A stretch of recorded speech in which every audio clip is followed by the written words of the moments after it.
এভাবে কখনো কাউকে ধোকা দিয়ে দেখেছেন? না দিলে একবার ট্রাই করে দেখতে পারেন, একদম তীর নিশানায় লেগে যাবে। নিয়ে নিচ্ছি হাফ কেজি ছোলার ডাল, সারা রাত ভিজিয়ে রেখে আদা আর কাঁচা ঝাল দিয়ে পেস্ট করে নিলাম।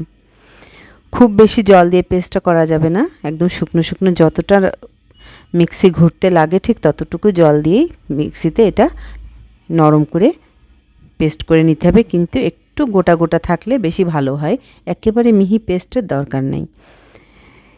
এবার কড়াইতে একটু তেল দিয়ে কালি জিরা আর মৌরি ফোড়ন দিয়ে আর ওই ডালটা দিয়ে একটু লবণ, সামান্য হলুদ দিয়ে একদম একটা সুন্দর খামি করে নেব।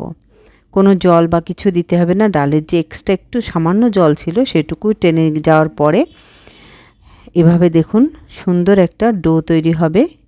লবণটা একটু পরিমাণ মতো দিবেন যাতে ডাল অনুপাতে লবণটা পারফেক্ট হয়। এভাবে দিয়ে কড়াই থেকে ছেড়ে আসা পর্যন্ত এভাবে নেড়ে নিয়ে একটা পাত্রে এটাকে সেট করে নিতে হবে গরম গরম। এটা গরম গরম সেট হওয়ার পরে এটা পিস করে নিতে হবে, সেভাবে সেট করে নেবেন যার যেভাবে যে পাত্রে সুবিধা হয়। আমি একটা চৌকো ডিশে এটা সেট করে নিচ্ছি। একটু ঠান্ডা হলে এটাকে সুন্দর করে শেপ দিয়ে কেটে নেব। যার যেভাবে ইচ্ছা শেপ দিতে পারেন, বরফি, স্কোয়ার, যার যেভাবে ইচ্ছা। আমি একদম সিম্পল চৌকো একটা শেপ দিয়ে নিলাম, যেটা আমার সুবিধা মনে হয়েছে। আপনারা এভাবেই শেপ দিয়ে নেবেন। এভাবে একবার ধোকা রান্না করে দেখবেন কেমন সফট হয়। খেতে তো ভীষণই মজা, যারা ধোকা খেয়েছেন তারা জানেন ধোকার আসলে টেস্টটা ঠিক কেমন। নামটা শুনলে একটু হাসিই পায় আমার। জানি না কার কী অভিজ্ঞতা, আমার তো এই নামটা শুনলে ভীষণই হাসি পায়। খেতে যেমন মজা, নামটা তেমনই হাস্যকর। ধোকার ডালনা, ঠিক ধরেছেন। বন্ধুরা, এবার পিস করে কেটে নিয়ে এবার একটা ফ্রাই প্যানে তেল গরম করে, একদম তেলটা একটু হাই ফ্লেমে গরম করেই এই পিসগুলো সুন্দর করে লাল লাল করে এপিট ওপিট ভেজে নিতে হবে। দেখুন এভাবে আমি সবগুলো ভেজে নিলাম। পরপর সবগুলো একের পর এক দিয়ে ভেজে নিতে হবে।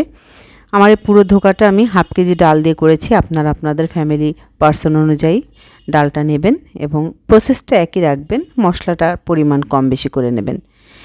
সবগুলো ভাজা হয়ে গেলে কড়াইতে আবার সরিষার তেল দিয়ে নিলাম। এবার একটু ফোড়ন দেওয়ার পালা। দেখুন কি কি ফোড়ন দিচ্ছি আপনাদের এক এক করে দেখিয়ে দেব। প্রথমেই শুকনো লঙ্কা দিয়ে দিলাম 3টা। শুকনো লঙ্কাটা একটু ভাজা ভাজা করে নিয়ে গোটা কিছু গরম মশলা দিয়ে দিলাম তেজপাতা, তারপরে দিয়ে দেব একটু জিরা ফোড়ন। জিরাটা ছোট বলে একদম শেষে দিলাম। যাই হোক, ফোড়নটা একটু ভাজা ভাজা হয়ে গেলে এবার আমি এর ভিতরে কিছু মশলা দিয়ে দেব। এটা প্রথমে দিয়ে দিলাম আদা বাটা, তারপরে জিরা বাটা। একটু নেড়ে নিয়ে পরপর আমি আরও মশলাগুলো দেব। দিয়ে দিলাম শুকনো লঙ্কার গুঁড়া, আবারও একটু নেড়ে নিলাম। নেড়ে নিয়ে বাকি মশলাগুলো আবারও দিতে থাকবো। হলুদ আর লবণটা দিয়ে দিলাম। আমি যেহেতু বরফিগুলো ভাজার সময় লবণটা দিয়েছিলাম, সেহেতু লবণটা হিসাব করে দেবেন। দিয়ে দিলাম পোস্ত আর বাদাম বাটা, এটা আলমন্ড বাদাম বাটা 3 চামচ করে দিয়ে দিলাম। আপনারা আপনাদের ডালের পরিমাণ অনুযায়ী মশলাটা দিয়ে নেবেন। এটা একটা নিরামিষ পদ, একটু সামান্য হাফ চামচ পরিমাণ চিনি দিয়ে দিলাম। এবার মশলাটা খুব সুন্দর করে কষিয়ে নেব যে একদম তেল ছেড়ে আসা পর্যন্ত। আপনারা যারা চ্যানেল থেকে আমার রান্নাটা দেখছেন তাদের কাছে অনুরোধ থাকবে চ্যানেলটা সাবস্ক্রাইব করে দিয়ে সাথে থাকার, বেল আইকনটা প্রেস করে দেওয়ার অনুরোধ রইল। যারা পেজ থেকে ইনস্টাগ্রাম থেকে দেখবেন তাদের কাছে অনুরোধ থাকবে পেজটা ফলো করে দেবেন। ভালো লাগলে লাইক কমেন্ট শেয়ার করবেন ফ্রেন্ডস অ্যান্ড ফ্যামিলিদের সাথে।